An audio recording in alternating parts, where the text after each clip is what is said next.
공모주 시장이 뜨거워지고 있습니다. 어제 하루만 7조 원가량의 자금이 몰렸다는데요.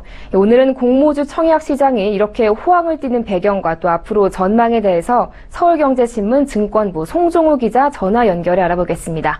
안녕하십니까? 예, 안녕하십니까? 네, 공모주 시장이 연일 달아오르면서 어제 하루만 7조 원이나 되는 자금이 들어왔는데요. 사실 기업 공개, 즉 IPO 사상 최대 규모가 될 것으로 봤었던 호텔롯데 상장이 불투명해지면서 공모주 시장도 얼어붙을 거라는 예상 많았는데 이런 결과 나온 배경부터 짚어주시죠. 예, 그렇습니다. 어제 공교롭게 이 세 곳의 기업이 동시에 일반 개인 투자자를 대상으로 한 공모주 청약을 마감했습니다. 제약 바이오 기업으로 오는 23일 코스닥 시장에 동시에 상장해 관심을 모았던 ST팜과 녹십자 넥셀은 각각 3조 원가량의 자금이 몰렸습니다. 유가증권 시장에 상장하는 해성 DS에도 8천억 원에 달하는 청약 증거금이 모집돼 어제 하루 동안 공모주 시장은 총 7조 원에 이르는 시중 자금을 흡수했습니다. 올해 들어 공모주 시장에 유입된 청약 증거금 27조 원의 26%에 달하는 금액이 하루 사이에 몰린 겁니다. 시중 부동자금의 블랙홀이 될 것으로 예상됐던 호텔롯데의 상장이 불투명해지자 대기자금이 성장성이 돋보이는 바이오 기업에 집중된 것으로 풀이됩니다. 예정대로라면 호텔롯데는 이달 22일과 23일 이틀간 청약을 받았겠지만 고강도 검찰 수사와 세무조사까지 이어지면서 사실상 연내 상장이 불투명해진 상황입니다. 네, 그러니까 호텔롯데에 투자하려던 시중 자금이 있었는데 지금 호텔롯데 상장이 불투명해지면서 이런 시중 자금이 갈 곳을 잃다 보니까 바이오 기업으로 쏠림 현상이 일어났다는 말인데요. 자, 그렇다고 해도 코스닥에 상장 예정인 바이오 기업과 또 대형주인 호텔롯데의 체급이 워낙 다르다 보니까 이 투자자들의 성격과 목적도 다르진 않을까요?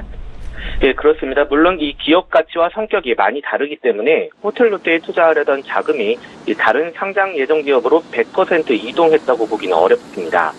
다만 최근 공모주 펀드 등의 자금 수요를 보면 상당히 많은 자금이 호텔롯데에 투자하기 위해 준비된 자금이었다는 점을 알 수 있습니다.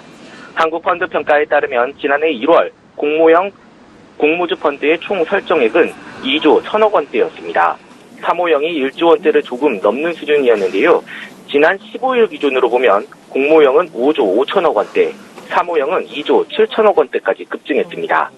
각각 설정액 증가율만도 17.3%, 45.4%에 달합니다. 같은 기간 국내 주식형 펀드에서 약 4조 원이 빠져나간 것과는 대조적인데요. 이런 현상으로 6월 수요 예측에 나선 공모주들이 예상 외의 호황을 누리고 있는 겁니다. 어제 청약을 마친 ST팜과 녹십자 넥셀은 희망 고목가 밴드 상단을 모두 뛰어넘는 고목가가 설정되기도 했습니다. 결국 100%는 아니더라도 이 호텔롯데 상장 철회로 생긴 여유 자금이 일단은 호텔롯데와 수요 예측 일정이 비슷하게 이렇게 잡혔던 업체들로 향하고 있다는 걸 보여주고 있습니다. 네, 또 최근에 한국은행이 기준금리를 내리면서 시중은행들의 수신금리도 0%대를 기록을 했는데요. 자, 이렇게 초저금리 기조가 지속되고 있는 점도 지금 부동자금이 공모주에 몰리는 원인입니까?